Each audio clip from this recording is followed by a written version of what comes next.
생생하게 상생하며 YTN 라디오 생생경제. 안녕하세요. YTN 라디오 생생경제 김혜민입니다. 삼성, 한화, LG가 자신들의 연수원을 코로나19 치료센터로 제공하기로 했죠. 하이모, 삼양, KT, NHN, BHC치킨, 카카오, 한국야쿠르트, 한샘, 유한캠펄리, SM엔터테인먼트, JYP 등 정말 많은 기업들이 코로나19로 어려움을 겪는 분들을 위한 기부를 계속 이어가고 있습니다. 요즘 외국인 투자자들이 국내 증시에서 하루 동안 1조 원 넘게 파는 셀코리아 행보를 보이고 있는데요. 외국인 투자자님들께 제가 이야기하고 싶어요. Please wait. 조금만 기다려주세요.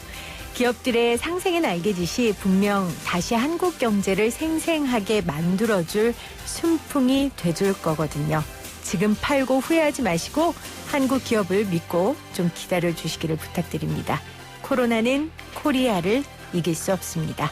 2020년 3월 6일 YTN 라디오 생생경제 지금 시작합니다.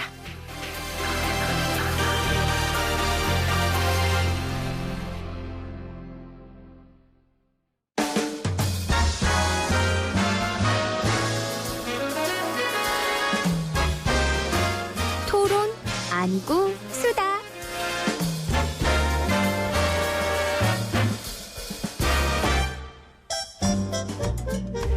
매주 금요일 함께하는 시간입니다. 토론 아니고 수다. 오늘은 트렌드입니다. 김원식 문화평론가, 마크로멜 엠브레인 윤덕한 이사 나오셨어요. 안녕하세요. 네, 안녕하십니까. 네, 안녕하십니까. 와, 정말 엄혹한 시기라고 부를 만한 시간들을 우리가 보내고 있습니다. 이사님 어떻게 보내고 계세요? 괴로워하고 있습니다. 그러게요. 우리 모두 참 정말 괴로운 시간을 보내고 있어요. 우리 평론가님은요? 네, 일정이 다 취소돼가지고요. 그러게요. 생계의 위협도 있어요. 아니, 평론가님 같은 경우에는 강의. 예, 강의죠. 그렇죠. 책도 안 팔리고, 그 다음에 학교 강의도 타격이 있어요. 지금 한 3주, 개강이 연기되고 있는 상황이기 때문에. 그래서 자영업자분도 힘드시고요. 네, 프리랜서들도 힘들고요. 그래서 그런지 오늘 굉장히 초췌해 보여요. 그건 아니고요. 앞머리도 쫙 내리시고. 그러니까요. 오늘 컨셉이. 굉장히. 고민이 많습니다, 많기는. 어떤 고민이 제일 많으세요? 일단 방송 스케줄도요. 다 코로나로 다 흡수돼 버려가지고 보통의 그런 아이템들이 적용이 안 돼요. 그렇죠. 그러니까 콘텐츠도 다 코로나 쪽으로 다 맞습니다. 입사가 있기 때문에. 맞습니다. 경제적인 뿐만 아니고 일상생활 자체가 너무 타격이 심하다는 걸 알 수가 맞아요. 있죠. 지금 문화평론가시니까 평론가님도 이렇게 힘드시지만 진짜 문화계에 종사하고 있는 여러분들 공연, 문화예술 이런 분들 지금 굉장히 힘들죠? 굉장히 힘들죠. 아예 일이 없잖아요. 일단은 그런 장소 자체가 그렇죠. 사람들이 모이는 곳이죠. 특히 연극 같은 경우에는 지하 공간에 있는 경우도 많고요. 네. 또 이 좁게 앉아가지고 그 인간적인 접촉과 느낌을 가지고 보는 곳이기 때문에 굉장히 일단 타격이 크고요. 그렇습니다. 또 K-팝 같은 경우도 마찬가지. 근데 예전과는 다른 게 능동적으로 지금 취소나 연기를 하고 있어요. 왜냐하면 그만큼 우리가 좀 더 조심을 해야 되는 맞습니다. 입장이 됐기 때문이죠. 코로나19가 정말 우리의 삶을 바꿔놓았는데 아마 이사님 올해 이제 2021년 그 트렌드 책 쓰실 때 이 기점에 우리가 있었던 얘기들을 굉장히 많이 쓰실 것 같아요. 네네. 굉장히 많은 걸 바꿔놨잖아요. 오늘 점심 시간에도 옆에 주변 동료가 올해는 할 얘기가 많을 거다. 예. 근데 사실 역설적으로 사건은 이거 하나인데 생각되는 파급되는 게 워낙 크기 때문에 그래서 그런 것 같습니다. 그러게요. 우리 이사님은 뭐가 제일 많이 바뀌었어요? 가족 간에 이제 보내는 시간이 많아지면서 갈등이 많이 생겼죠. 갈등. 근데 이거 진짜 웃을 일 아니에요. 웃을 일 아니에요, 이게. 되게 심각해요, 정말. 그러니까 사실은 이렇게 자주 못 보는 상황이거나 이럴 때는 가장이 같이 가족하고 식사를 해야죠. 이번 기회에 가족과 시간을 보내야죠. 이게 이제 하루 이틀이 괜찮은데 1주, 2주, 3주 이렇게 넘어가면 이제 갈등이 시작됩니다. 그리고 각자가 자신의 생활을 하다가 우리가 가족이 함께 보내자라는 생각으로 모이는 것과 본인의 생활이 다 무너져 있는 상황에서 가족이 같이 있는 건 다른 거잖아요. 저희 집에 있는 그 15살짜리 여자 사람, 네. 그 친구는 이제 학교도 못 가는데 얼마나 스트레스 친구들도 받겠어요. 못 만나요.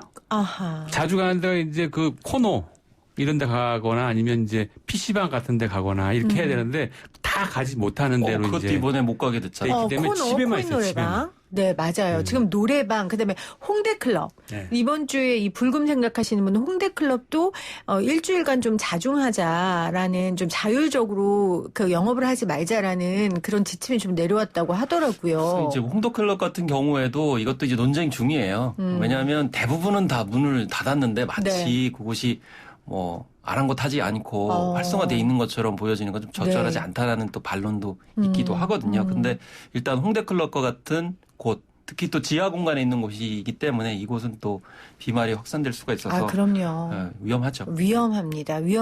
지금은 우리 모두 조심해야 할 때고, 그것이 나를 지키고 타인을 지키는 거니까요. 답답하고 힘들어도 좀 따라주셨으면 좋겠고, 또 아까 전에 우리 김원식 평론가가 능동적으로 한다는 데에 되게 의미를 부여했다 하셨는데, 저도 거기에 굉장히 감명받으면서 우리나라의 시민의식과 자발적으로 참여하는 문화가 굉장히 성숙해졌구나라는 걸 깨달았거든요. 네, 그렇죠. 그래서 결국에는요, 이게 장기냐 단기냐의 문제예요. 그래서 케이팝 가수들도, 혹은 기획사들도 단기적으로는 그게 손해가 될 수 있죠. 왜냐하면 특히 공연 같은 경우는 미리 이 투자하는 게 굉장히 많아요. 대관도 그렇죠. 해야 되고요. 장비도 그럼요. 해야 되고, 또 스케줄도 다 촘촘해서 현지 인력들도 고용을 해야 되기 때문인데요.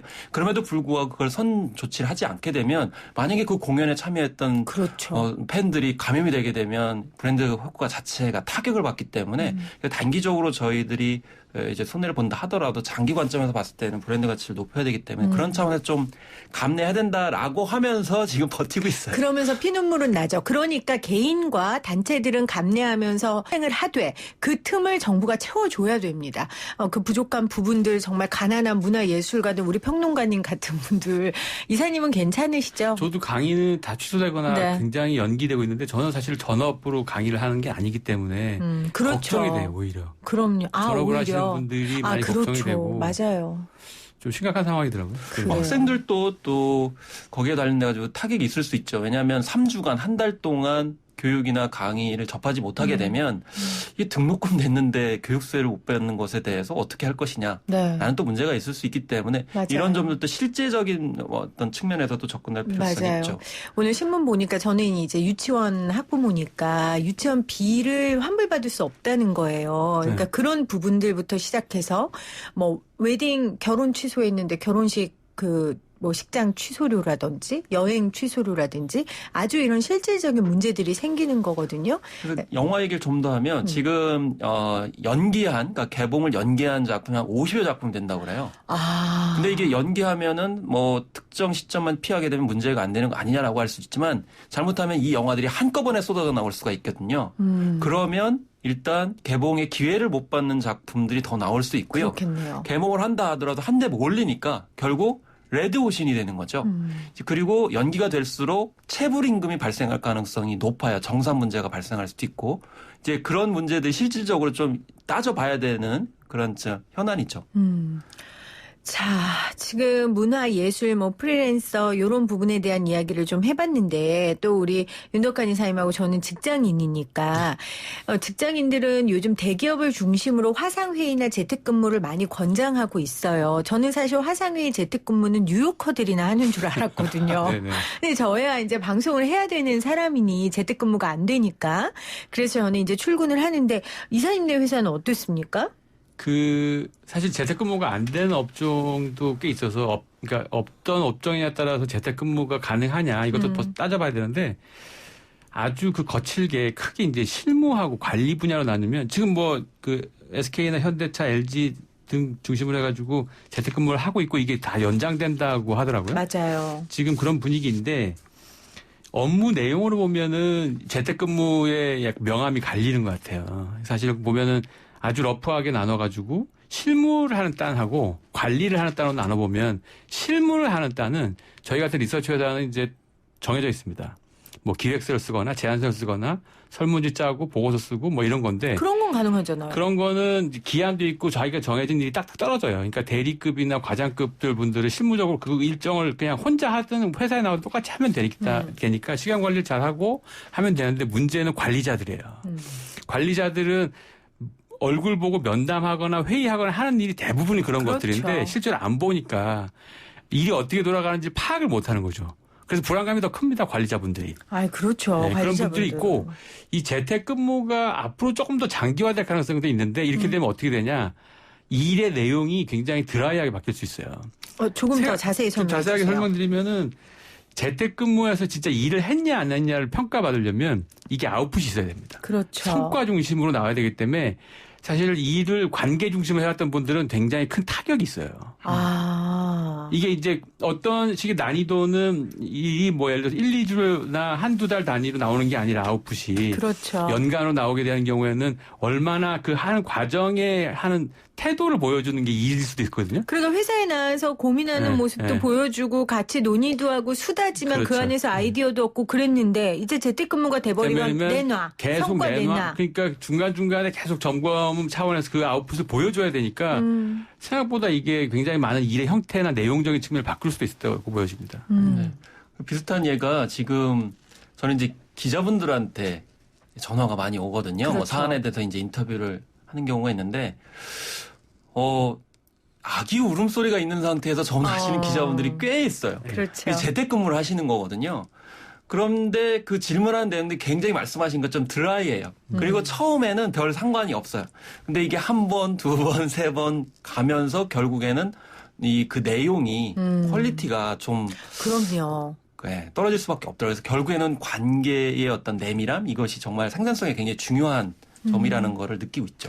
그래서 저는 이번 기회에 우리가 그동안 대충 여겼던 아니면 소홀히 여겼던 것들에 대한 소중함을 깨닫는 계기가 됐으면 좋겠다는 생각을 해요. 말씀하셨던 것처럼 관계, 뭐 내밀함, 함께함 이런 것들이 굉장히 우리에게 중요한 가치였는데 중요하죠. 네, 그동안 너무 등한시했던 게 아니었나 그런 저는 생각이 심지어 들어요. 그 버스하고 지하철을 타고 다니는데요.